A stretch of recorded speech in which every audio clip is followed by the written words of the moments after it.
Coucou les filles, donc aujourd'hui on se retrouve pour un petit haul. Donc je suis allée chez Kiko et je me suis pris 2-3 choses des dernières collections. Donc déjà dans la collection qui vient juste de sortir, donc c'est la collection Boulevard Rock. Je me suis pris un Skinny Fit Cajole, donc c'est un crayon pour les yeux. Moi je l'ai pris en teinte 1. Donc regardez, franchement le packaging est vraiment superbe. Et donc moi j'ai pris la version en crayon beige. Ça faisait très longtemps que je cherchais un crayon de cette couleur pour mettre en muqueuse inférieure, pour réveiller le regard. Et donc voilà, j'ai trouvé. La couleur est vraiment parfaite, c'est pas un blanc, c'est vraiment un beige, ça réveille bien le regard. Et puis le crayon est super grand, donc je pense que j'en aurai pour très longtemps. Ensuite, je me suis pris un Color Shock, c'est Long Lasting Eyeshadow, c'est une ombre à paupières crème.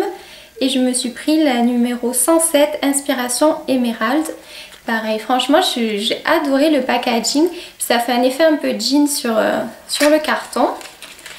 C'est je crois une couleur qui était déjà sortie l'année dernière et que j'avais ratée.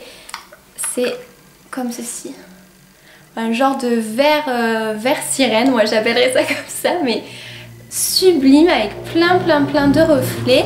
Donc vous pouvez soit l'utiliser en tant qu'eyeliner, soit en tant qu'ombre à paupières crème. Et franchement, mais pour cet été, mais ça va être super. Je pense que je vous ferai un tuto avec parce que la couleur est...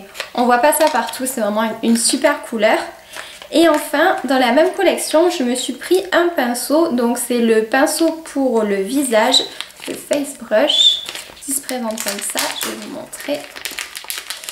Et en fait, je l'ai pris parce que quand j'ai touché le modèle d'exposition, c'est... Ah, c'est coincé. C'est les poils. C'est exactement les mêmes poils que ma brosse Toso Wong que j'utilise pour me laver le visage depuis un an et que j'adore. C'est des poils très fins, je sais pas si vous pourrez voir, très fins et super doux. Eux ils conseillent pour appliquer les textures poudre, pourquoi pas. J'ai aussi envie d'essayer avec le fond de teint. Donc voilà, j'essaierai et je vous dirai qu'est-ce que j'en pense, mais vraiment... C'est d'une douceur, je suis trop contente de l'avoir prise. Quand je l'ai touchée, je me suis dit il faut absolument que je l'achète parce que c'est pas tous les jours qu'on a des pinceaux comme ça un peu synthétiques avec ce genre de poils, c'est inédit. C'est la première fois que je vois ça et donc voilà, je me le suis pris, le pinceau pour le visage. Ensuite, pour utiliser avec mon eyeliner crème, je me suis pris le pinceau eyeliner donc, qui était dans la collection Bad Girl, qui est encore en magasin. Donc c'est celui-ci, c'est le numéro 109 et la pointe est super fine. Regardez. Vous voyez vraiment... ça va être vraiment parfait quoi. La pointe est très fine, je pense que ça va être pas mal. J'ai pas l'habitude d'utiliser des eyeliners crème, moi j'utilise ceux qui sont directement avec le pinceau ou en feutre. Donc c'est une première pour moi, donc il fallait que je m'achète un pinceau. Et enfin pour terminer, je me suis pris un fond de teint, donc c'est les nouveaux fonds de teint que Kiko a sortis. C'est les Matte Mousse, fond de teint mat avec une texture un peu mousse. Pareil, la texture est bizarre, c'est pas un vrai mousse, mais c'est spécial. Donc ça se présente comme ça, dans un tube de 30 ml. Vous avez un SPF de 15 et donc moi j'ai pris la teinte 02 Light Rose. Je pense que c'est la bonne teinte, c'est la deuxième plus claire, la première était trop claire. Donc ma foi, on verra.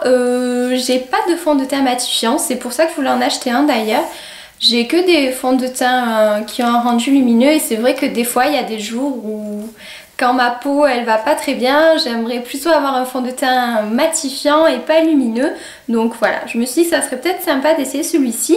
Et puis la texture est particulière, je sais pas, ça m'a intriguée donc j'avais beaucoup envie de le prendre pour le tester et pour vous en parler. Je vous ferai peut-être une revue première impression dessus, dites-moi si ça vous intéresse. En plus pour le prix où il coûte, vraiment c'est accessible à tout le monde et en principe Kiko c'est de la bonne qualité. J'ai jamais testé les fonds de teint, j'ai déjà testé les poudres mais pas les fonds de teint. Donc voilà, une nouvelle découverte, je vais voir ce que ça va donner. Bah écoutez, c'est tout pour mon petit haul Kiko, donc voilà, je me suis pris quelques petites nouveautés à tester. J'ai très envie d'y retourner, surtout pour la dernière collection, la Boulevard Rock. Voilà, ils ont des rouges à lèvres, il y a d'autres eyeliners qui me plaisent, toute la collection me plaît. Il y a aussi des vernis effet jean voilà, qui m'intriguent et que j'ai vraiment envie d'essayer. Donc écoutez, peut-être que je vous referai un petit haul Kiko, on verra bien. En tout cas, en attendant, je vous fais des gros bisous et je vous dis à bientôt pour une prochaine vidéo. Ciao ciao!